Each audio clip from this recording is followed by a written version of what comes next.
Ini adalah WBCQ, menghadirkan radio World's Last Chance kepada Anda dari Monticello, Maine, Amerika Serikat.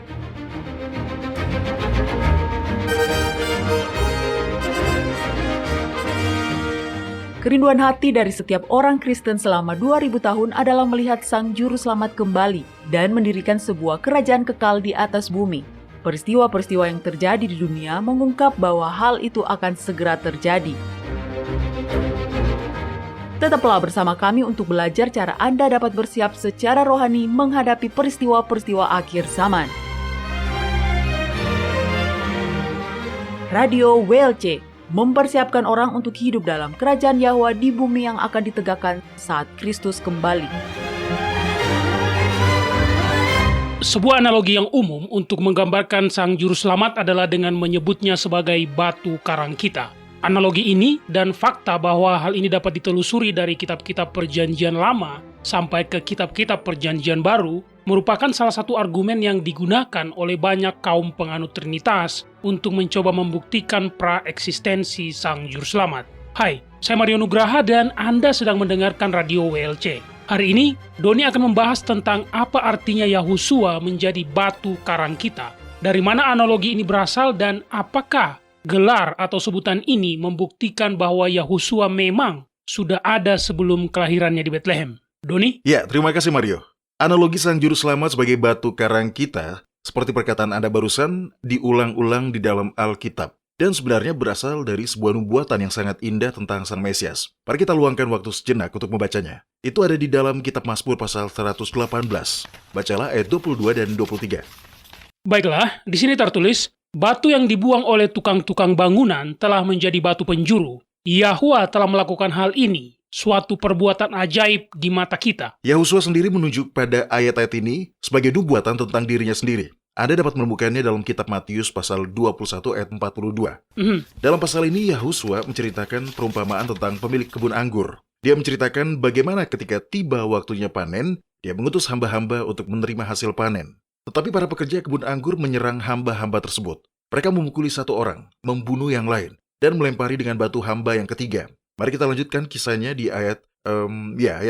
Kemudian Tuhan itu menyuruh pula hamba-hamba yang lain, lebih banyak daripada yang semula, tetapi mereka pun diperlakukan sama seperti kawan-kawan mereka. Akhirnya, dia menyuruh anaknya kepada mereka. Katanya, anakku akan mereka segani. Tetapi ketika penggarap-penggarap itu melihat anaknya itu, mereka berkata seorang kepada yang lain, dia adalah ahli waris. Mari kita bunuh dia, supaya warisannya menjadi milik kita. Mereka menangkapnya dan melemparkannya keluar kebun anggur itu, lalu membunuhnya. Maka apabila tuan kebun anggur itu datang, apakah yang akan dilakukannya dengan penggarap-penggarap itu? Kata mereka kepadanya, dia akan membinasakan orang-orang jahat itu dan kebun anggurnya akan disewakannya kepada penggarap-penggarap lain yang akan menyerahkan hasilnya kepadanya pada waktunya. Kata Yahusua kepada mereka, belum pernahkah kamu baca dalam kitab suci? Batu yang dibuang oleh tukang-tukang bangunan telah menjadi batu penjuru. Hal ini adalah perbuatan Yahwa, suatu perbuatan ajaib di mata kita. Jadi, Sang Juru Selamat mengutip ayat yang sama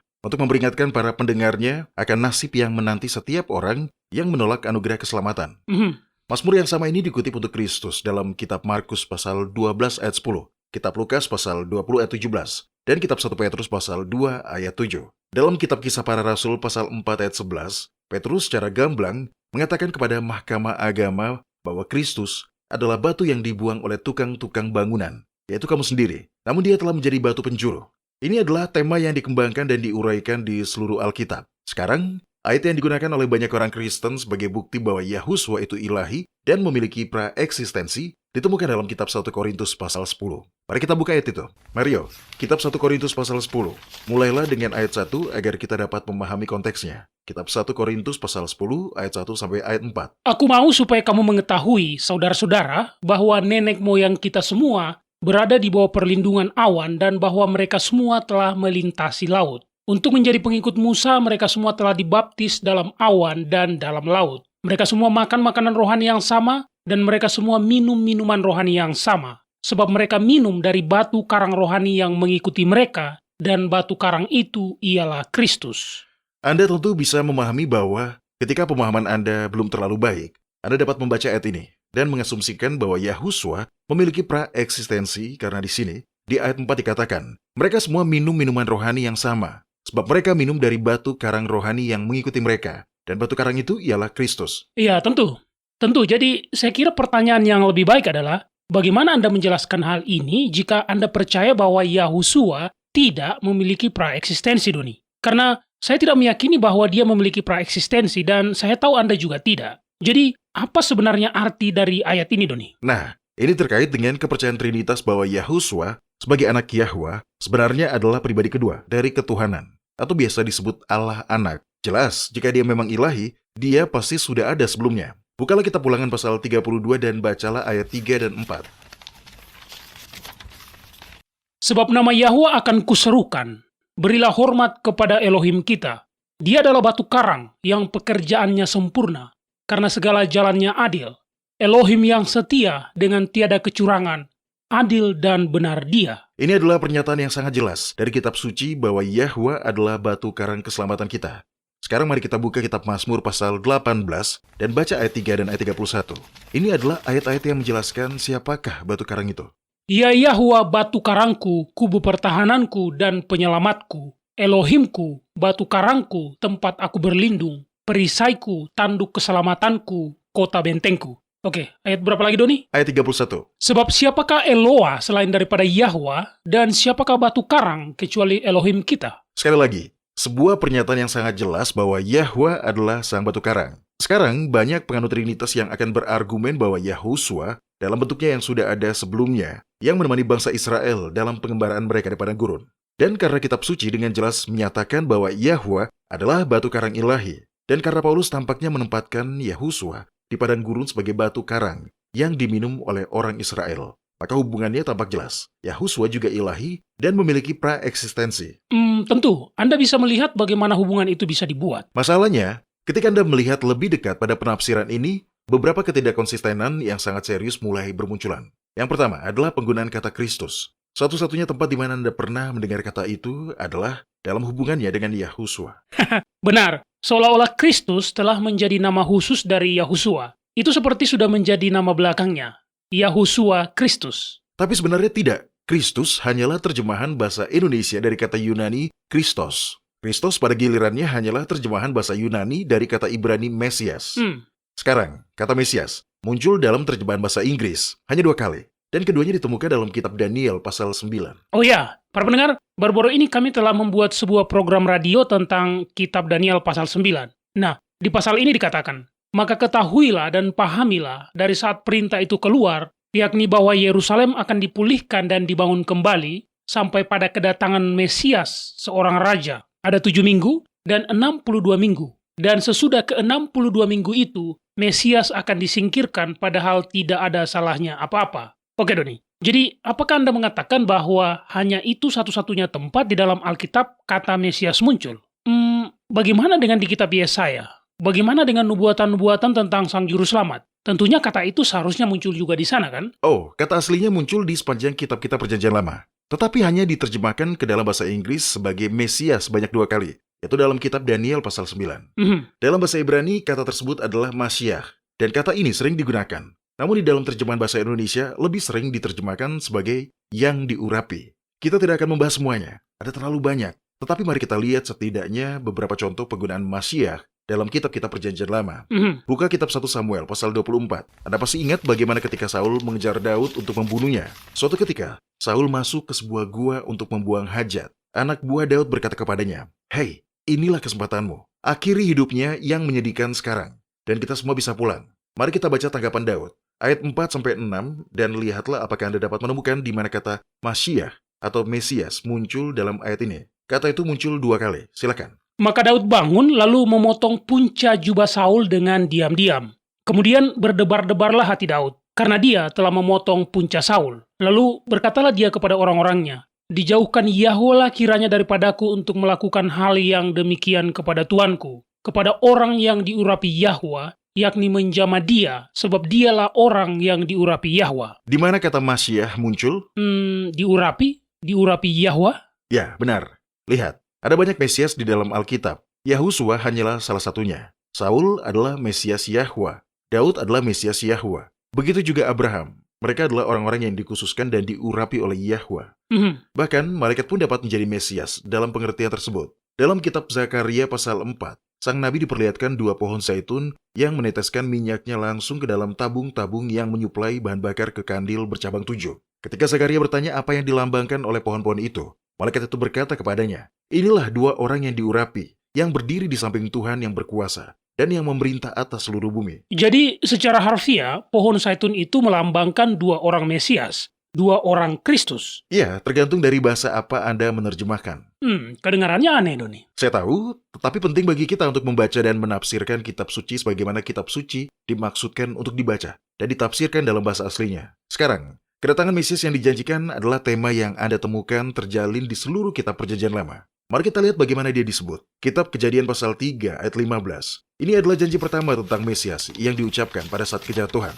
Apa yang tertulis di situ, Mario? Aku akan mengadakan permusuhan antara engkau dan perempuan ini, antara keturunanmu dan keturunannya. Keturunannya akan meremukkan kepalamu dan engkau akan meremukkan tumitnya. Sekarang kita beralih ke kitab Kejadian pasal 22 ayat 18.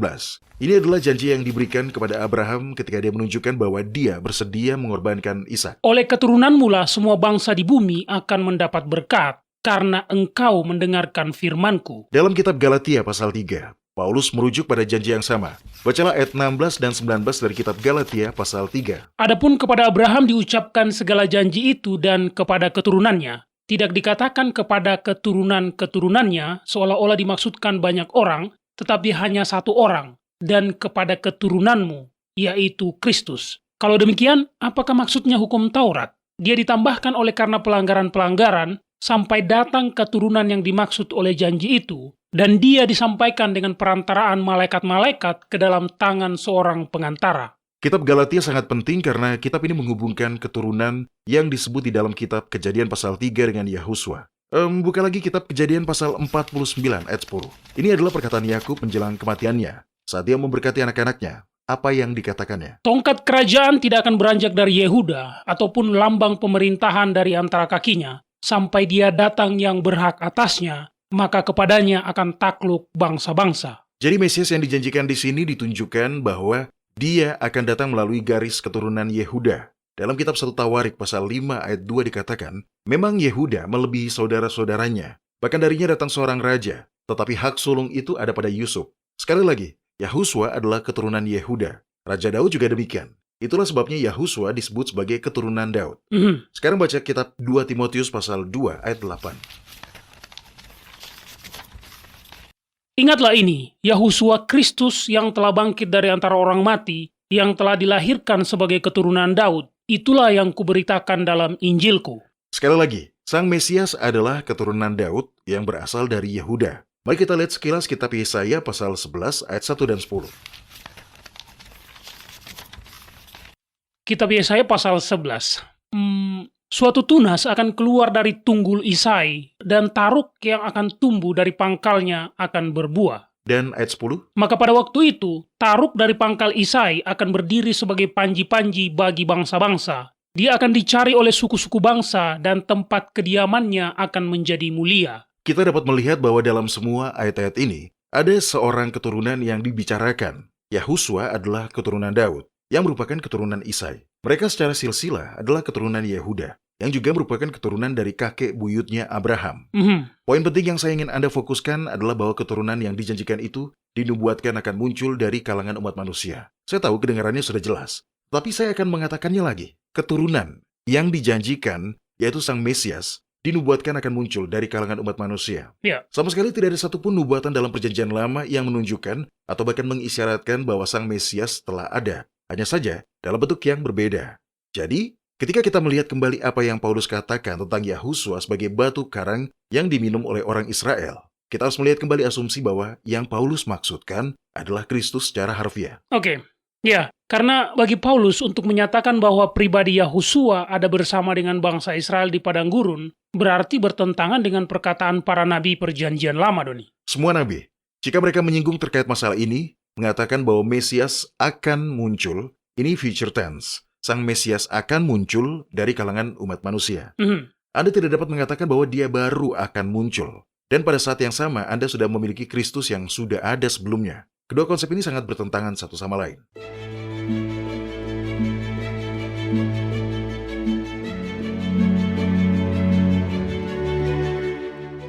Anda mendengarkan radio World's Last Chance di WBCQ yang mengudara pada gelombang 31 meter di frekuensi 9330 kHz.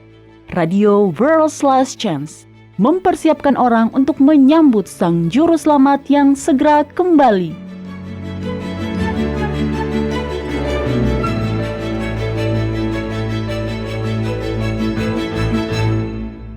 Sebelum kita berasumsi bahwa semua bukti yang ada menunjukkan bahwa Yahusua secara personal ada bersama dengan bangsa Israel di padang gurun, kita harus menyadari bahwa Alkitab mengatakan bahwa Yahwa menggunakan para malaikat untuk melayani Israel. Benarkah? Tertulis di mana, Doni? Ada 3 tempat dalam kitab Perjanjian Baru yang menyatakan hal ini. Saya telah mencetak ayat-ayatnya untuk Anda lihat, Mario. Nah, ini. Apa yang dikatakan pada bagian yang pertama? Kitab Kisah Para Rasul pasal 7 ayat 38. Ini berasal dari khotbah Stefanus di hadapan Sanhedrin sebelum dia dirajam. Dia berbicara tentang Musa di sini. Dia berkata, Musa inilah yang menjadi pengantara dalam sidang jemaah di padang gurun di antara malaikat yang berfirman kepadanya di Gunung Sinai dan nenek moyang kita. Dan dialah yang menerima firman-firman yang hidup untuk menyampaikannya kepada kamu. Masih ada lagi di pasal ini. Ayat 52 dan 53 mengatakan, siapakah dari nabi-nabi yang tidak dianiaya oleh nenek moyangmu? Bahkan mereka membunuh orang-orang yang lebih dahulu memberitakan tentang kedatangan orang benar, yang sekarang telah kamu hianati dan kamu bunuh. Kamu telah menerima hukum Taurat yang disampaikan oleh malaikat-malaikat, akan tetapi kamu tidak menurutinya. Ini adalah pernyataan yang sangat menarik. Dikatakan bahwa mereka telah menerima hukum Taurat yang disampaikan oleh malaikat-malaikat. Jadi bukan hanya satu malaikat. Oke, apa ayat yang berikutnya, Mario? Kitab Galatia pasal 3 ayat 19. Di sini dikatakan, jadi apakah gunanya hukum Taurat itu? Hukum Taurat ditambahkan oleh karena pelanggaran-pelanggaran, sampai datangnya keturunan yang dijanjikan itu, yang kepadanya janji itu telah diberikan, dan yang telah ditetapkan dengan perantaraan malaikat-malaikat, dengan perantaraan seorang pengantara. Yang terakhir adalah kitab Ibrani pasal 2 ayat 2 dan 3. Di sini dikatakan, sebab kalau firman yang dikatakan dengan perantaraan malaikat-malaikat tetap berlaku, dan setiap pelanggaran dan ketidaktaatan mendapat balasan yang setimpal, bagaimanakah kita akan luput jikalau kita menyia-nyiakan keselamatan yang sebesar itu? Yang unik dari setiap ayat-ayat ini adalah bahwa semuanya mengklaim bahwa para malaikat berperan dalam pemberian hukum Taurat. Dan ini bukanlah sesuatu yang biasa kita dengar dikhotbahkan. Ya, saya bahkan belum pernah mendengarnya. Tidak pernah. Baiklah, saya akan mendorong Anda dan para pendengar kita untuk kembali dan mempelajari setiap perikop dalam konteksnya. Ketika Anda belajar dengan memperhatikan konteks, Anda akan melihat bahwa dalam setiap perikop, tema pesannya adalah bahwa Injil lebih unggul daripada hukum Taurat. Itulah pesan dalam setiap pasal yang membahas hal ini. Oke, saya akan membacakan ayat-ayat itu kembali, siapa tahu saja ada dari para pendengar kita yang ingin membacanya sesuai konteksnya. Ayat-ayat ini berasal dari kitab Kisah Para Rasul pasal 7 ayat 38, 52, dan 53. Kemudian kitab Galatia pasal 3 ayat 19, dan kitab Ibrani pasal 2 ayat 2 dan 3. Ya, terima kasih. Adalah pelajaran yang menarik untuk menyadari bahwa di setiap tempat, keunggulan Injil atas hukum Taurat adalah poin yang ditekankan. Nah, alasan mengapa hal ini sangat penting untuk diskusi hari ini adalah karena penekanan ini membuktikan bahwa Yahusua tidak mungkin hadir saat hukum Taurat diberikan di Gunung Sinai, dan bahwa Yahusua tidak ada hubungannya dengan pelayanan terhadap orang Israel saat mereka mengembara di padang gurun. Mengapa Anda berkata seperti itu, Doni? Saya tidak melihat mengapa hal itu akan membuat perbedaan. Ya, Injil lebih tinggi daripada hukum Taurat. Oke, tapi mengapa kehadiran atau ketidakhadiran Yahusua membuat perbedaan? Saya tidak mengerti maksud Anda, Doni. Karena Yahusua adalah penggenapan dari semua simbol atau lambang yang dirujuk oleh hukum Taurat. Domba-domba yang dikorbankan, itu adalah simbol-simbol. Yahusua sebagai anak domba Yahwa yang menghapus dosa dunia adalah penggenapannya yang agung. Dia adalah pemenuhannya. Oke, saya dapat memahami hal itu. Lalu, apa yang Paulus maksudkan ketika dia mengatakan bahwa batu karang itu adalah Kristus? Nah, kita sedang berurusan dengan simbol-simbol. Kita dapat mengatakan bahwa batu karang itu melambangkan Yahusua. Batu karang itu adalah sebuah simbol yang menunjuk kepada penggenapannya di masa depan. Batu karang itu melambangkan Kristus. Bukan hal yang aneh dalam Alkitab untuk menarik hubungan antara Yahusua dan sesuatu yang melambangkannya. Sebagai contoh? Ya, kitab Yohanes pasal 10. Yahusua memberikan perumpamaan tentang gembala yang baik. Gembala yang baik masuk melalui pintu. Pencuri masuk dengan memanjat tembok. Tolong buka dan bacakan ayat 7-9 untuk kita, Mario. Kitab Yohanes pasal 10 ayat 7-9. Maka kata Yahusua sekali lagi, aku berkata kepadamu, sesungguhnya akulah pintu ke domba-domba itu. Semua orang yang datang sebelum aku adalah pencuri dan perampok, dan domba-domba itu tidak mendengarkan mereka. Akulah pintu, barang siapa masuk melalui aku, dia akan selamat, dan dia akan masuk dan keluar dan menemukan padang rumput. Di sini Kristus adalah pintu. Di kesempatan lain dia berkata, akulah pokok anggur yang benar, dan Bapakulah pengusahanya. Ya, bagaimana dengan perjamuan terakhir? Dia berkata, ambillah, makanlah, inilah tubuhku yang dipecah-pecahkan bagi kamu. Dan anggur pun dia sebut sebagai darahnya. Jelas, ini semua bukan daging dan darahnya secara harfiah. Karena jika demikian, maka itu artinya kanibalisme dan tentu saja itu melanggar hukum. Tetapi itu adalah sebuah simbol. Ya, ketika kita mengadakan kebaktian perjamuan kudus, lambang-lambang atau simbol-simbol tersebut mewakili tubuh dan darahnya. Tolong buka kitab 1 Korintus pasal 10. Paulus membuat pernyataan yang sangat menarik di sini. Kitab 1 Korintus pasal 10 dan bacalah ayat 6 dan 11. Di sini Paulus menceritakan berbagai peristiwa penting dalam sejarah Israel. Secara khusus, pengembaraan di padang gurun. Faktanya, pasal inilah yang menjadi dasar dari seluruh pembahasan kita hari ini. Disinilah Paulus mengatakan batu karang itu adalah Kristus. Baca ayat 6. Semuanya itu telah terjadi sebagai contoh bagi kita untuk memperingatkan kita supaya jangan kita menginginkan hal-hal yang jahat seperti yang telah mereka perbuat. Kemudian dia menyimpulkan semuanya dalam ayat 11. Semuanya ini telah menimpa mereka sebagai contoh dan dituliskan untuk menjadi peringatan bagi kita yang hidup pada waktu di mana zaman akhir telah tiba. Saya tahu banyak terjemahan yang mengatakan example atau contoh. Dan kita semua tahu apa itu contoh. Contoh adalah sesuatu yang berfungsi sebagai sebuah model, sebuah pola. Tetapi jika Anda melihat bacaan marginalnya, kata tersebut bukanlah example. Ini adalah ensample. Nah, kata ensample ini adalah lambang. Dan itulah arti kata tersebut dalam bahasa Yunani. Itu adalah tupos atau lambang. Jadi, kembalilah ke awal pasal ini dan bacalah 2 ayat pertama. Aku mau supaya kamu mengetahui, saudara-saudara, bahwa nenek moyang kita semua berada di bawah perlindungan awan dan bahwa mereka semua telah melintasi laut. Untuk menjadi pengikut Musa, mereka semua telah dibaptis dalam awan dan di dalam laut. Nah, orang-orang Israel tidak secara harfiah dibaptis. Kita tahu ini karena Alkitab mengatakan bahwa mereka menyeberangi Laut Merah di atas tanah yang kering. Itu adalah salah satu mujizat Yahwa, sehingga mereka tidak terjebak ke dalam lumpur. Namun, sekali lagi, kita berbicara tentang lambang atau simbol di sini. Menyeberang Laut Merah adalah sebuah lambang atau simbol dari baptisan. Ya, dan bukankah baptisan itu sendiri juga merupakan sebuah simbol? Saya teringat dengan kitab Roma yang mengatakan, atau tidak tahukah kamu bahwa kita semua yang telah dibaptis dalam Yahusua Kristus telah dibaptis dalam kematiannya? Iya, benar. Gagasan yang sama tertuang di dalam kitab Galatia. Karena kamu semua yang dibaptis dalam Kristus telah mengenakan Kristus. Mari kita lanjutkan membaca kitab 1 Korintus pasal 10. Ayat 3 dan 4 melanjutkan analogi tersebut. Lambang ini terus berlanjut dari sana. Mereka semua makan makanan rohani yang sama, dan mereka semua minum minuman rohani yang sama, sebab mereka minum dari batu karang rohani yang mengikuti mereka, dan batu karang itu ialah Kristus. Tentu saja pernyataan ini merujuk pada kejadian saat Yahwa memberi mereka mana, seperti yang diceritakan dalam kitab Keluaran pasal 16, dan peristiwa-peristiwa di Refidim dan Kades Barnea, di mana Yahwa membuat air keluar dari batu karang bagi mereka. Seperti yang kita ketahui, Alkitab sebenarnya mencatat 2 peristiwa yang berbeda. Ketika Yahwa menyediakan air dari sebuah batu, ada kesamaan yang mencolok di antara kedua peristiwa tersebut, dan juga perbedaan yang mencolok. Apa tidak ada permainan kata-kata yang lebih membingungkan dari itu, Doni? Mau bagaimana lagi?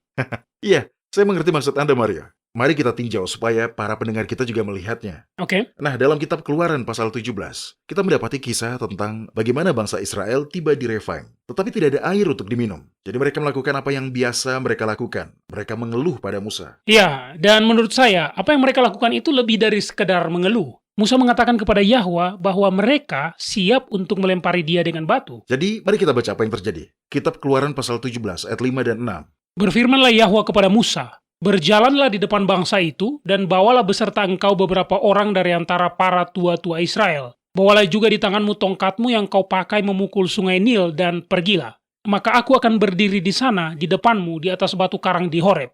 Haruslah kau pukul gunung batu itu, dan dari dalamnya akan keluar air, sehingga bangsa itu dapat minum. Jadi di sini kita memiliki perumpamaan yang luar biasa. Batu karang melambangkan Kristus. Memukul batu karang melambangkan kematiannya. Bahkan air yang mengalir keluar adalah sebuah lambang dari Roh Kudus. Dari mana Anda mendapatkan pengertian seperti itu, Doni? Mari kita baca kitab Yohanes pasal 7, ayat 37-39. Dan pada hari terakhir, yaitu pada puncak perayaan itu, Yahusua berdiri dan berseru, "Barang siapa haus, baiklah ia datang kepadaku dan minum. Barang siapa percaya kepadaku, seperti yang dikatakan oleh kitab suci, dari dalam hatinya akan mengalir aliran-aliran air hidup." Yang dimaksudkannya ialah roh yang akan diterima oleh mereka yang percaya kepadanya, sebab roh itu belum datang karena Yahusua belum dimuliakan. Peristiwa kedua terjadi menjelang akhir dari masa 40 tahun di padang gurun. Sekali lagi, orang Israel mengeluh karena kekurangan air, dan lagi-lagi Yahwa mengarahkan Musa ke sebuah batu karang. Namun, kali ini Musa diperintahkan untuk berbicara kepada batu tersebut. Namun dia malah marah karena ketidakpercayaan bangsa Israel dan memukul batu itu. Nah, ini yang Anda sebut kemiripan yang mencolok. Masalahnya adalah ketika Musa memukul batu karang untuk kedua kalinya, dia menghancurkan simbol yang dimaksud. Kristus dikorbankan satu kali untuk dosa banyak orang, bukanlah beberapa kali. Melihat pengulangan dari apa yang telah terjadi 40 tahun sebelumnya, dia mungkin takut bahwa kurangnya kepercayaan mereka akan membuat mereka kembali ke padang gurun 40 tahun lagi. Mungkin, intinya adalah Yahwa ingin melanjutkan pelajaran tentang batu karang sebagai simbol Kristus. Dia ingin mengajarkan kepada bangsa Israel pelajaran tentang Sang Juru Selamat. Ya, Sang Juru Selamat memang sudah mati satu kali, seperti yang dilambangkan oleh Musa yang memukul batu di Refidim. Tetapi setelah itu, cukup dengan memintanya berkat keselamatan mengalir kepada kita melalui Roh Kudus. Memukul batu karang untuk kedua kalinya menghancurkan analogi tersebut. Dengan adanya dua peristiwa dengan batu karang ini, satu di awal pengembaraan di padang gurun, dan satu lagi di akhir, kita dapat melihat simbol kehadiran Sang Juru Selamat di setiap langkah dalam pengembaraan di padang gurun dalam hidup kita. Ya, itu benar-benar indah. Bahkan dengan analogi di mana batu karang itu dihancurkan oleh tindakan gegabah dari Musa, Anda masih tetap bisa melihat apa yang dimaksudkan. Hal ini sangat dalam dan menenangkan hati, Doni. Ya, inilah yang Paulus maksudkan ketika dia berkata bahwa mereka minum dari batu karang rohani yang mengikuti mereka. Jelas, batu karang secara harfiah tidak dapat berjalan dan berkeliaran di belakang mereka selama 40 tahun. Kita berurusan dengan simbol-simbol dan lambang-lambang di sini. Tetapi hal ini tidak membuktikan adanya pra-eksistensi Kristus. Kita harus ingat bahwa Paulus menulis kepada pembaca Kristen yang memahami simbol-simbol Kristen. Dia menerapkan simbol-simbol tersebut pada pengembaraan di padang gurun dan mengajarkan pelajaran bahwa Kristus, penggenapan dari batu karang di padang gurun yang sesungguhnya, menemani kita melalui kehidupan, selalu ada untuk menjadi perisai dan penghiburan bagi anak-anaknya. Itulah yang dimaksud dengan Kristus sebagai batu karang. Indah, betul-betul indah. Para pendengar tetaplah di sini. Pada segmen berikutnya, kita akan membahas isi dari kotak surat harian kita.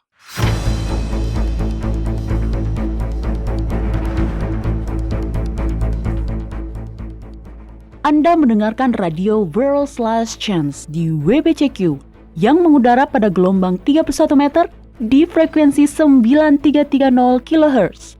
Radio World's Last Chance mempersiapkan orang untuk menyambut Sang Juru Selamat yang segera kembali.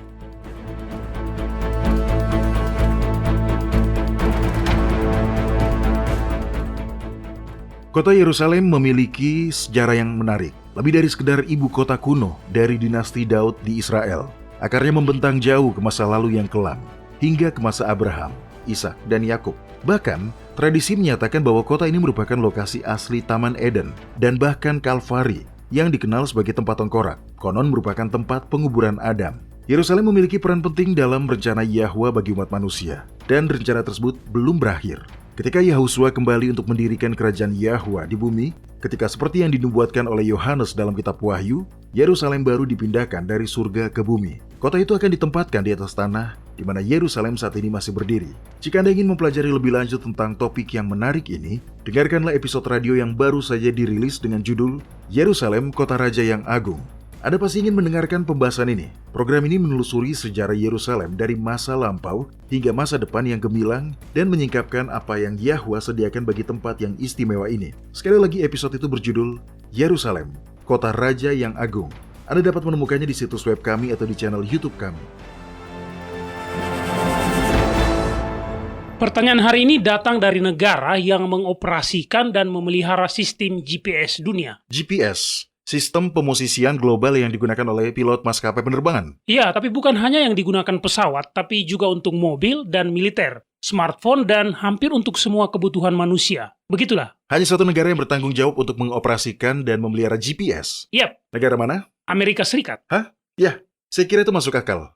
Itu akan membutuhkan koordinasi tingkat tinggi. Baiklah, apa pertanyaan hari ini, Mario? Baik, menurut saya ini lebih merupakan pengamatan dan bukan pertanyaan yang sebenarnya. Tetapi anggota tim yang bekerja di situs web kita mengatakan bahwa mereka cukup sering dikonfrontasi tentang topik ini. Jadi, saya rasa cukup wajar untuk memberikan klarifikasi. Karina dari Sandpoint, Amerika Serikat menulis, "Wow, Anda mengajarkan kami untuk menggunakan nama Yahwa, lalu Anda berbalik arah dalam siaran Anda dan mengatakan Tuhan atau Allah.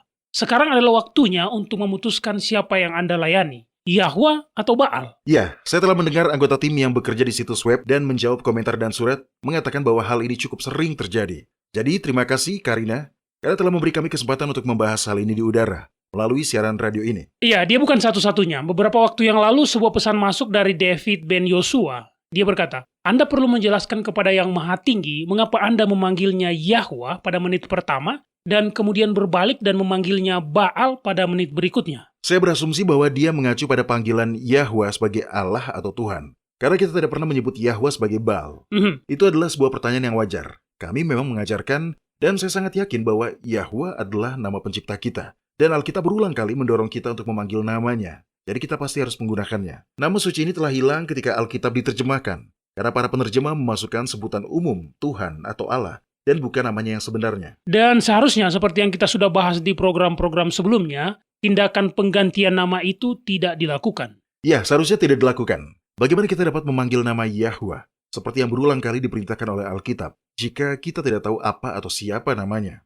Tetapi mari kita lihat alasan dibalik mengapa beberapa orang mengatakan bahwa kita tidak boleh menggunakan kata Allah atau Tuhan untuk menyebut Yahwa. Dan mengapa meskipun demikian, terkadang kita tetap melakukannya. Tolong buka kitab Keluaran pasal 23, dan mulailah dengan ayat, mari kita mulai dengan ayat 10, supaya kita mendapatkan konteksnya. 6 tahun lamanya engkau menabur di tanahmu dan mengumpulkan hasilnya, tetapi pada tahun ke-7 haruslah engkau membiarkannya dan meninggalkannya begitu saja, supaya orang miskin di antara bangsamu dapat makan. Dan apa yang ditinggalkan mereka haruslah dibiarkan dimakan binatang hutan. Demikian juga kau lakukan dengan kebun anggurmu dan kebun zaitunmu. 6 hari lamanya engkau melakukan pekerjaanmu, tetapi pada hari ke-7 haruslah engkau berhenti, supaya lembu dan keledaimu tidak bekerja, dan supaya anak budakmu perempuan dan orang asing melepaskan lelah. Jadi, ini adalah instruksi yang sangat penting yang harus diperhatikan dengan serius oleh umat Yahwa. Ayat 10 dan 11 menjelaskan bahwa setiap tahun ke-7, mereka harus mengistirahatkan tanah itu.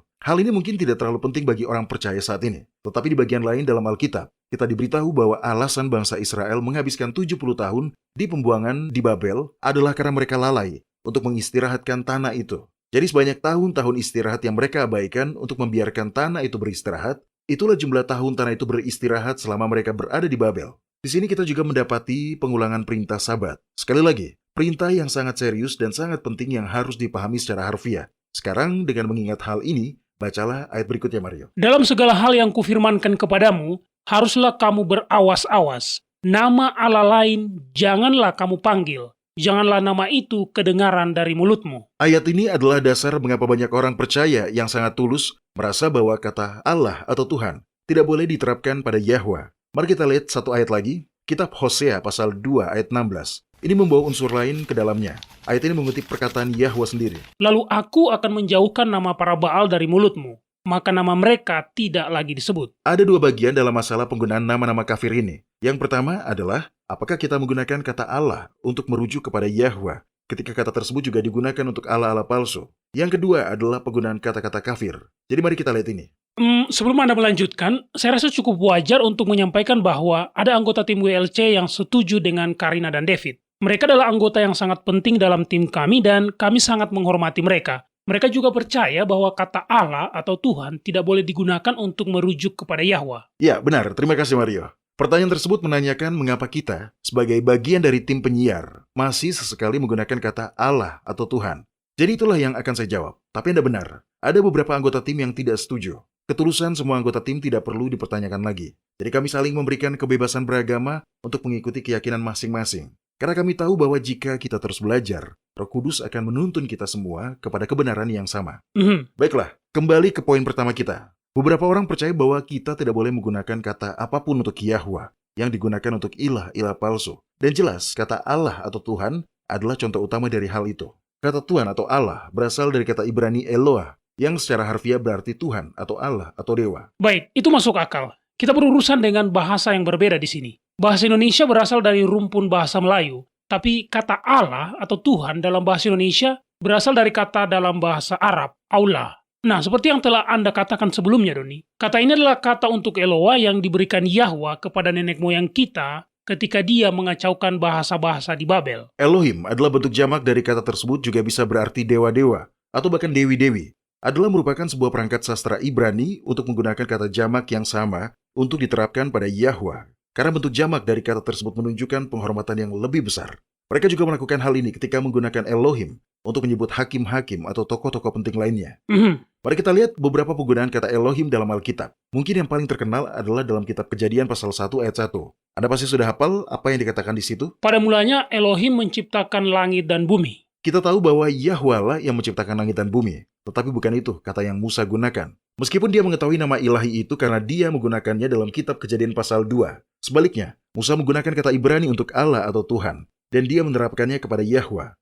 Kitab-kitab Perjanjian Lama berulang kali menyebut Yahwa sebagai Elohim. Tetapi Elohim itu bukanlah namanya. Itu hanyalah sebuah gelar dan kata itu berarti ilahi atau Tuhan. Atau dewa. Iya benar Mario. Poin yang ingin saya sampaikan adalah apakah kata itu Eloah atau Elohim semuanya memiliki arti yang sama, yaitu Tuhan atau Allah. Dan kata itu digunakan dalam Alkitab dengan cara yang sama seperti kita menggunakan kata Allah atau Tuhan dalam bahasa Indonesia. Kata ini digunakan baik untuk Yahwa maupun juga untuk Allah-Allah palsu. Jadi gagasan bahwa Anda tidak dapat menggunakan kosakata yang sama untuk mendeskripsikan Yahwa yang Anda gunakan untuk Allah-Allah palsu bukanlah gagasan yang Alkitabiah. Mari kita lihat beberapa contoh dalam Alkitab. Bukalah kitab Keluaran pasal 20 dan bacalah 3 ayat pertama. Dan saya ingin Anda membacanya seperti yang tertulis dalam terjemahan modern, Mario. Lalu Allah mengucapkan segala firman ini. Akulah Tuhan Allahmu yang membawa engkau keluar dari tanah Mesir, dari tempat perbudakan. Jangan ada padamu Allah lain di hadapanku. Sekarang, saya ingin Anda membacanya lagi, tetapi kali ini saya ingin Anda membuang gelar-gelar dalam bahasa Indonesia dan memasukkan gelar-gelar dalam bahasa Ibrani dan nama ilahi seperti yang muncul dalam bahasa aslinya. Baiklah, lalu Elohim mengucapkan segala firman ini. Akulah Yahwa Elohimmu yang membawa engkau keluar dari tanah Mesir, dari tempat perbudakan. Jangan ada padamu Elohim lain di hadapanku. Jadi di sini, ketika Yahwa mengucapkan hukum 10 perintah dari Sinai, dia sendiri menggunakan padanan kata Ibrani untuk kata Allah atau Tuhan dalam bahasa Indonesia, dan menerapkannya pada dirinya sendiri dan pada semua Tuhan-Tuhan atau Allah-Allah palsu lainnya. Hal ini sering terjadi di dalam Alkitab, tetapi mari kita lihat satu contoh lagi. Kitab Yosua pasal 23 ayat 16. Dan sekali lagi, saya ingin Anda membacanya terlebih dahulu seperti yang tertulis dalam bahasa Indonesia modern. Ini adalah bagian dari pidato perpisahan Yosua kepada Israel. Silakan Mario. Apabila kamu melangkahi perjanjian yang telah diperintahkan kepadamu oleh Tuhan Allahmu dan pergi beribadah kepada Allah lain dan sujud menyembah kepada mereka, maka murka Tuhan akan bangkit terhadap kamu sehingga kamu segera binasa dari negeri yang baik yang telah diberikannya kepadamu. Oke, sekarang dalam versi dengan nama ilahi dan gelar-gelar Ibrani yang asli. Apabila kamu melangkahi perjanjian yang telah diperintahkan kepadamu oleh Yahwa Elohimmu dan pergi beribadah kepada Elohim lain dan sujud menyembah kepada mereka, maka murka Yahwa akan bangkit terhadap kamu sehingga kamu segera binasa dari negeri yang baik yang telah diberikannya kepadamu. Jadi, sekali lagi, kita memiliki satu lagi dari sekian banyak ayat dalam Alkitab di mana kata Elohim, Allah atau Tuhan, digunakan untuk merujuk baik kepada Allah-Allah palsu dan juga kepada Yahwa.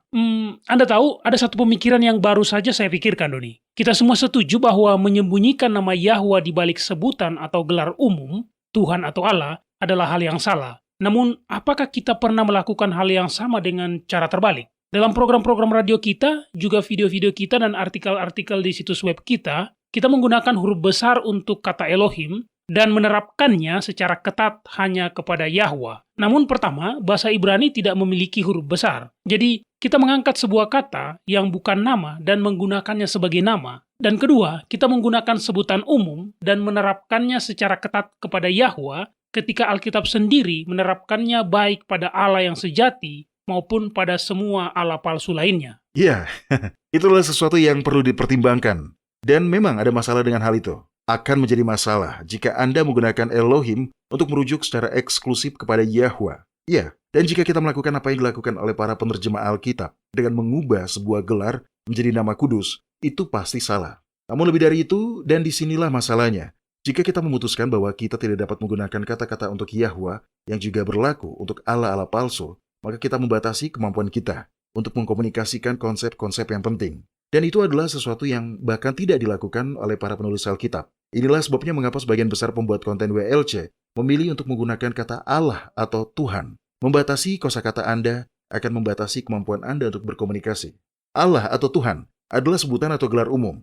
Seharusnya ini tidak pernah menggantikan nama ilahi. Tetapi jika Anda mengubah sebutan atau gelar umum Elohim menjadi nama ilahi yang lain, jika Anda menghilangkan kata Allah atau Tuhan dari kosakata Anda tidak akan dapat membuat pernyataan perbandingan yang dilakukan oleh kitab suci sendiri. Ya, seperti perintah pertama, ada sebuah perbandingan di situ. Akulah Tuhan yang membawa engkau keluar dari tanah Mesir. Jangan ada padamu Allah lain di hadapanku. Bagaimana dengan pernyataan yang membedakan antara Allah-Allah, seperti satu-satunya Allah yang benar dan hidup, atau Allahku, atau Allah Abraham? Semua itu adalah pernyataan-pernyataan yang bersifat komparatif juga. Alkitab berulang kali membuat perbandingan antara Yahwa dengan semua Allah lainnya. Namun, inilah poin saya. Anda tidak dapat membuat perbandingan tanpa menggunakan kata yang berlaku untuk keduanya. Sesederhana itu. Dan para penulis Alkitab tentu saja tidak membatasi diri mereka sendiri dengan menolak menggunakan kata yang berlaku untuk keduanya. Oke, apakah Anda memperhatikan bahwa larangan dalam kitab Keluaran pasal 23 sama sekali tidak merujuk kepada Yahwa? Biar saya bacakan lagi dan Anda akan tahu apa yang saya maksud, Doni. Di sini dikatakan, dalam segala hal yang kufirmankan kepadamu, haruslah kamu berawas-awas. Nama Allah lain janganlah kamu panggil. Janganlah nama itu kedengaran dari mulutmu. Jadi ya, ayat ini tidak mengatakan bahwa kita tidak boleh menggunakan kata Allah untuk merujuk kepada Yahwa. Ayat ini mengatakan bahwa kita tidak boleh menyebut Allah-Allah lain. Tidak ada yang dikatakan tentang membatasi cara kita merujuk kepada Yahwa, baik dalam ayat ini maupun dalam kitab Hosea pasal 2 ayat 16 yang mengatakan, Aku akan menjauhkan nama para Baal dari mulutmu, maka nama mereka tidak lagi disebut. Anda benar. Dan hal itu membawa saya pada poin berikutnya. Bukan hanya ayat-ayat ini tidak mengatakan bahwa kita tidak boleh menggunakan kata Allah atau Tuhan atau Elohim untuk menyebut Yahwa. Tetapi ayat-ayat ini juga tidak membicarakan kata Allah atau Tuhan sama sekali. Keduanya mengacu pada nama-nama Allah palsu. Sekarang, sejumlah orang percaya yang sangat tulus memaknai hal ini secara harfiah. Saya mengenali seseorang yang merupakan pembela setia Sabat Lunar. Setiap kali dia mencoba untuk berbagi tentang kalender Alkitab, dia mengalami kesulitan karena kebanyakan orang saat ini tidak mengetahui istilah Alkitab untuk hari-hari dalam seminggu, apalagi bulan-bulan dalam setahun. Dia sering mendapati dirinya harus menyebut Rabu atau Jumat atau apapun itu. Meskipun kedua kata itu berasal dari nama-nama dewa berhala, tetapi dia tidak dapat berkomunikasi. Dia tidak dapat menyampaikan informasi yang ingin dia sampaikan kepada para pendengarnya jika dia tidak menggunakan kata-kata tersebut. Jadi apa yang dia lakukan, Doni? Iya, dia akan mengucapkan kata itu, tetapi kemudian dia akan berkata, "Ampuni aku Bapa." Hah? Dia melakukan itu setiap kali dia mengucapkan kata kafir? Iya, tentu saja. Ketika dia bisa, dia akan mencoba untuk menghindari penggunaan kata itu sama sekali. Jadi dia membatasi kosakata dan kemampuannya untuk berkomunikasi. Hampir begitu. Ya, tapi sekali lagi, kita masuk ke dalam masalah jika melakukan itu. Belum lagi jika ayat-ayat ini secara harfiah memang berarti seperti itu, seperti terjemahannya. Maka kita tidak akan pernah membaca dan mengatakannya. Dan dengan begitu, kita pun akan punya sebuah masalah. Masalah besar karena kitab suci sendiri berulang kali menyebut nama-nama Allah palsu. Ada Bel, Asitoret, Chemos, Dagon, Nebo, Milkom, dan masih banyak lagi. Ini semua adalah dewa-dewa kafir, dan mereka semua disebutkan namanya dalam Alkitab. Jika kita tidak boleh menyebut nama-nama Allah kafir, bagaimana mungkin nama-nama itu muncul dalam kitab suci? Mengapa Yahwa melanggar perintahnya sendiri? Iya, dan tentu saja dia tidak akan melakukannya. Tidak, dia tidak akan melakukannya. Bukalah kitab Yesaya pasal 46 dan bacakan ayat 1 untuk kita, Maria. Dewa Bel sudah ditundukkan, Dewa Nebo sudah direbahkan, patung-patungnya sudah diangkut di atas binatang, di atas hewan yang pernah kamu arak, sekarang telah dimuatkan sebagai beban pada binatang yang lelah. Di sini kita memiliki dua dewa Babilonia, dan Nabi Yesaya menyebutkan nama mereka. Nebo sama dengan Nebu, dan nama ini muncul dalam nama yang tidak lain adalah Nebukadnezar. Namanya berarti semoga Nebo melindungi mahkota. Jadi nama Nebukadnezar yang diucapkan berulang kali di sepanjang kitab Daniel. Apakah ini sebenarnya sebuah doa kepada dewa berhala? Iya. Bagaimana dengan kitab-kitab perjanjian baru ini? Ada banyak di sana. Saya teringat dengan kitab Kisah Para Rasul di mana Paulus dan teman-temannya dikeroyok oleh jemaat di Efesus. Mereka sangat marah kepada para rasul sampai-sampai mereka berteriak, "Besarlah Artemis, dewi orang Efesus." Nah, Artemis tentu saja adalah dewi Romawi. Ada juga kitab Kisah Para Rasul pasal 17. Kita membaca bagaimana Paulus melakukan perjalanan ke Athena. Nama Athena diambil dari nama Dewi Athena. Athena adalah kota sucinya. Para misionaris Kristen memasukinya, dan Lukas mencatat nama tempat yang mereka kunjungi. Ketika berada di sana, Paulus pergi ke Bukit Mars. Mars tentu saja adalah dewa juga. Dalam sebagian besar bahasa Latin, hari ketiga dalam seminggu dinamai menurut namanya. Anda dapat mendengarnya dalam bahasa Spanyol, Martes, atau bahasa Prancis, Mardi. Lukas juga mencatat nama-nama beberapa orang Athena yang bertobat. Salah satunya adalah Dionysius, si Areopagus. Dionysius adalah nama dewa juga, yang dikenal suka berpesta pora dalam keadaan mabuk. Dan namanya muncul dalam Alkitab. Bahkan ada sebuah kitab dalam Alkitab yang secara harfiah berarti didedikasikan untuk dewa Mars. Benarkah? Kitab yang mana itu? Injil Markus. Oke, jadi kita tahu bahwa Yahwa tidak bertentangan dengan dirinya sendiri. Jelas sekali, kitab suci menggunakan kata Ibrani untuk Allah atau Tuhan dan menerapkannya secara sama baik kepada Yahwa maupun Allah-Allah palsu. Tidak ada cara lain untuk membuat perbandingan antara yang benar dan yang salah, kecuali dengan menggunakan kata yang sama untuk keduanya. Namun, biar adil, ayat-ayat dalam kitab Keluaran dan kitab Hosea mengatakan dengan tegas bahwa kita tidak boleh menyebut nama-nama ilah-ilah lain dengan mulut kita. Kita bahkan tidak boleh menyebutnya, Doni. Alkitab memang mengatakan demikian. Jadi bagaimana Anda menjelaskan bahwa seolah-olah kitab suci sendiri kemudian melanggar perintah Yahwa yang jelas dengan menyebutkan nama-nama itu? Bagaimana kita harus bersikap dengan kondisi ini? Anda harus menggali lebih dalam lagi untuk mendapatkan makna yang sebenarnya. Ya, pembacaan sepintas dari kitab Keluaran pasal 23 ayat 13 dan kitab Hosea pasal 2 ayat 17 menunjukkan bahwa kita bahkan tidak boleh menyebut nama-nama dewa berhala. Itulah mengapa ada orang seperti teman saya yang ketika dia tidak dapat berkomunikasi dengan cara lain selain dengan mengucapkan kata yang berasal dari dewa-dewa berhala, dia akan langsung berkata, "Ampuni saya Bapa." Tapi itu adalah pembacaan sepintas lalu.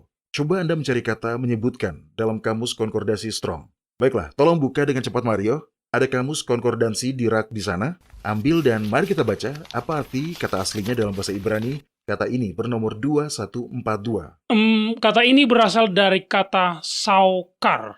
Artinya merayakan. Oh, ini menarik. Di sini dikatakan bahwa terjemahan menyebut hanya dengan implikasi. Arti sebenarnya adalah membakar dupa, merayakan, bermeditasi. Dengan kata lain, beribadah. Terjemahan yang lebih akurat dari kitab Keluaran pasal 23 ayat 13 dapat ditemukan dalam Alkitab versi New International Version. Di sana tertulis, "Janganlah engkau memanggil nama Allah lain.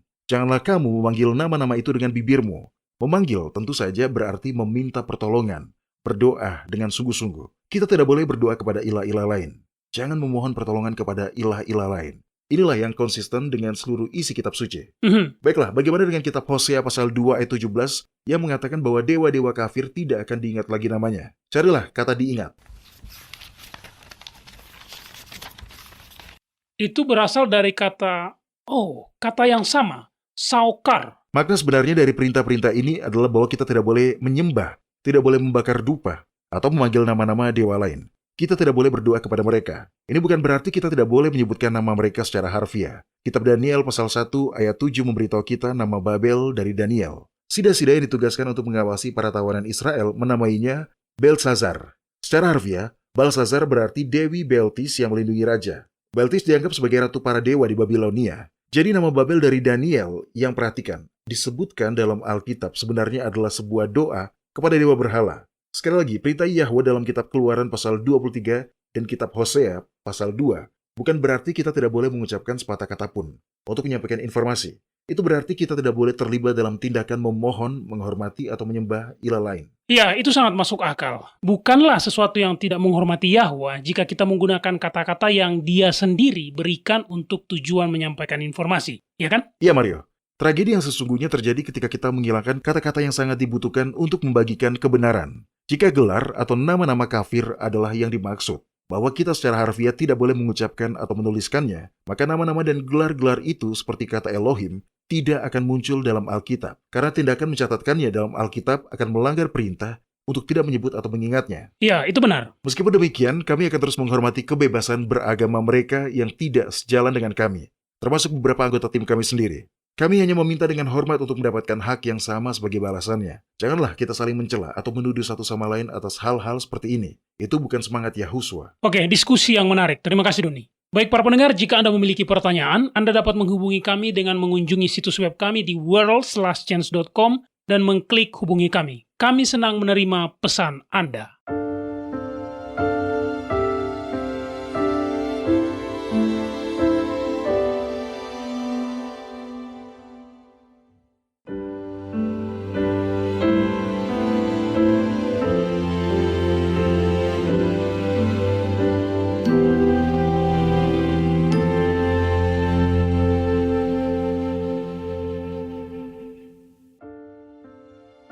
Anda menyukai apa yang Anda dengar? Kunjungi situs kami di worldslastchance.com untuk mendengarkan episode-episode lain dari program radio kami.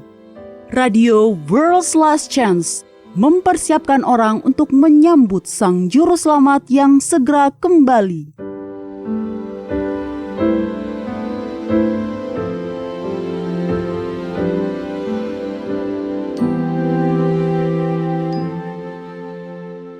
Halo, ini adalah janji harian Anda dari Firman Yahwa. Kakek saya adalah orang yang sangat saleh.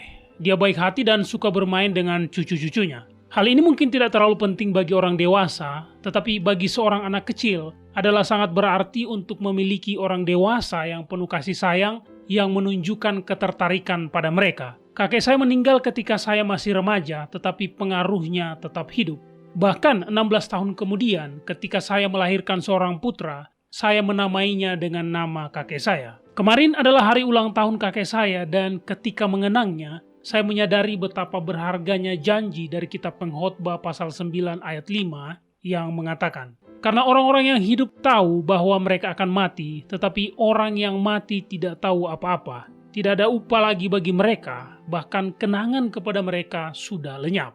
Ayat ini mungkin tidak terdengar seperti sebuah janji, tetapi sesungguhnya ayat ini adalah benar sebuah janji. Ayat ini menjanjikan kepada kita bahwa orang-orang yang kita kasihi yang telah meninggal tidak akan menderita. Ayat ini menjanjikan kita bahwa jika kita mati sebelum Yahusua datang kembali, kita juga tidak akan menderita. Kematian itu seperti tidur. Kita tidak perlu melihat orang-orang yang kita tinggalkan merindukan kita dan meratapi kepergian kita. Tetapi kita dapat mengetahui bahwa suatu hari nanti kita akan dipersatukan kembali dengan semua orang yang mengasihi Yahwa. Dalam menantikan saat di mana kita akan dipersatukan kembali dengan orang-orang yang diselamatkan dari segala zaman, Yohanes mengatakan bahwa Yahwa akan diam bersama-sama dengan kita dan kita akan menjadi umatnya. Yahwa sendiri akan menyertai kita dan menjadi Elohim kita. Dan Yahwa akan menghapus segala air mata dari mata kita. Tidak akan ada lagi kematian atau perkabungan atau ratap tangis. Tidak akan ada lagi perkabungan sebab segala sesuatu yang lama telah berlalu. Kepada kita telah diberikan janji-janji yang besar dan berharga. Majulah dan mulailah mengaminkannya.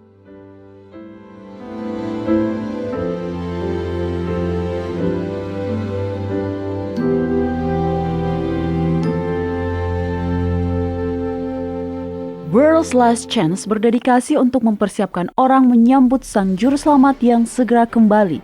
Acara siaran radio harian kami tersedia dalam 7 bahasa berbeda dari seluruh dunia dan masih banyak bahasa-bahasa lain lagi yang akan mengudara. Video-video dan artikel-artikel kami telah diterjemahkan ke dalam lebih dari 30 bahasa berbeda. Dan kami tidak hanya fokus pada salah satu poin pengajaran. Kami bersedia untuk bekerja sama dengan surga untuk membawa semua kebenaran ke dunia. Artikel-artikel dan video-video kami mencakup berbagai topik-topik penting pada pertumbuhan dan pembangunan dari perjalanan kekristenan. Kami menghadirkan materi yang mencakup kesalehan praktis di dalam kehidupan sehari-hari, doktrin Alkitabiah yang benar-benar hanya didasarkan pada firman Yahwa, kalender Sang Pencipta, dan nubuatan akhir zaman yang penting untuk Anda ketahui. Kami bahkan membahas berbagai macam angin pengajaran yang palsu yang telah digunakan oleh setan untuk menipu banyak orang. Dan mengungkapkan mengapa itu salah dan apa yang benar berdasarkan Alkitab. Kunjungilah kami hari ini di worldslastchance.com. Pelajarilah kebenaran di hari-hari terakhir ini.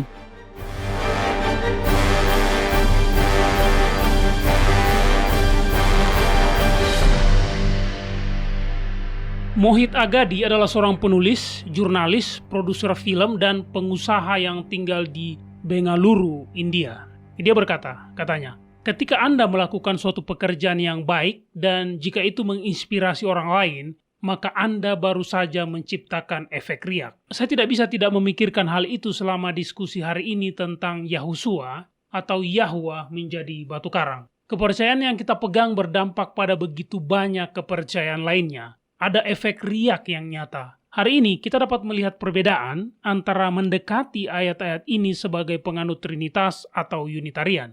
Tetapi ada begitu banyak area lain di mana hal ini berlaku. Sebagai contoh, jika Anda percaya pada neraka yang terbakar selamanya, hal itu akan berdampak pada keyakinan Anda pada sesuatu yang tampaknya tidak ada hubungannya seperti baptisan. Karena tentu saja, Anda tidak ingin seorang bayi masuk neraka. Jadi, Anda pasti ingin membaptis bayi Anda sesegera mungkin. Dan itu akan terus menjadi bola salju dari sana. Ya, Anda benar. Itulah mengapa merupakan kewajiban yang sangat serius untuk terus mencari lebih banyak kebenaran dan terang. Untuk menjadi seperti orang-orang Berea, belajar untuk mengetahui apakah kepercayaan yang kita pegang benar-benar konsisten dengan Alkitab.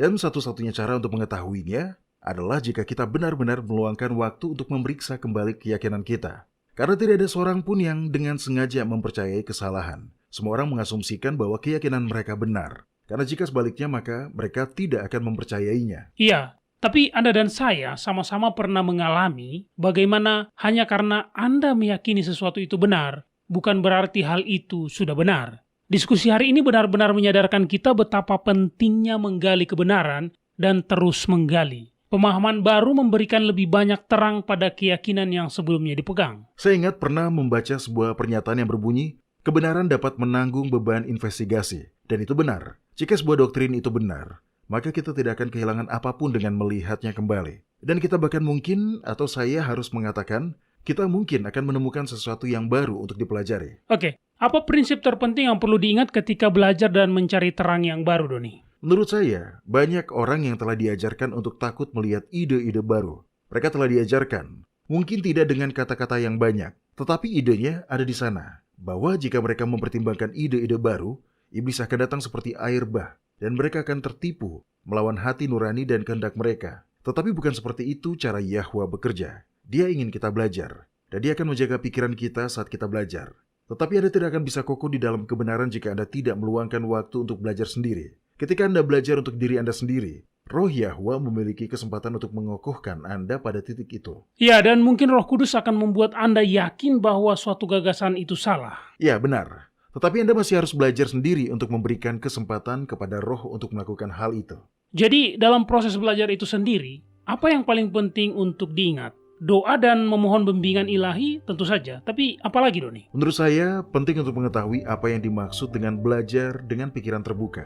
Kebanyakan orang akan mengklaim bahwa mereka memiliki pikiran terbuka. Namun mereka tidak benar-benar belajar dengan pikiran terbuka. Jika mereka ingin membuktikan bahwa ide baru itu salah. Mungkin saja ide tersebut salah. Tapi itu bukan cara belajar dengan pikiran terbuka. Belajar dengan pikiran yang terbuka berarti bersedia menerima gagasan baru. Jika Roh Kudus meyakinkan Anda bahwa gagasan itu benar. Hal ini juga berarti bersedia mengesampingkan gagasan dan prasangka yang sudah terbentuk sebelumnya. Hal ini tidak mudah. Tetapi jika Anda ingin sampai pada kebenaran, sangatlah penting untuk melakukannya. Itu benar, dan masih banyak lagi yang harus dipelajari. Kita bahkan tidak akan menghabiskan bagian permukaannya hingga Yahusua kembali. Tapi kita bisa bersenang-senang untuk memulainya. Dan biarkan efek riak mengajarkan kita lebih banyak lagi.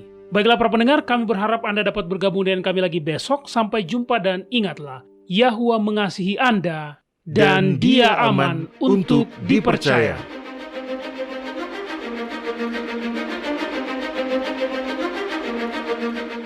Anda baru saja mendengarkan radio WLC.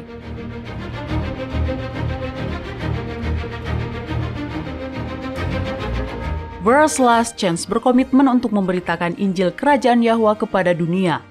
Nubuatan dan peristiwa-peristiwa terbaru mengindikasikan bahwa Sang Juru Selamat sudah akan kembali dalam waktu yang tidak lama lagi. Orang-orang kudus kemudian akan diberikan hidup yang kekal dan Kerajaan Yahwa akan ditegakkan di sini, di bumi ini.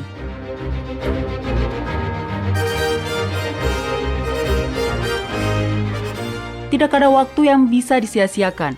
Terimalah anugerah keselamatan hari ini dan izinkan Yahwa menyelimuti Anda dengan kebenaran Kristus.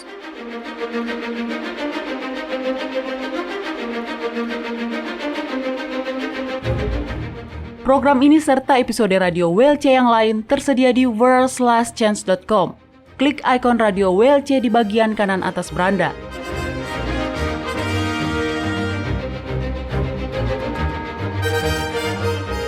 Bergabunglah kembali bersama kami besok untuk menerima berbagai pesan kebenaran lain di WBCQ yang mengudara pada gelombang 31 meter di frekuensi 9330 kHz.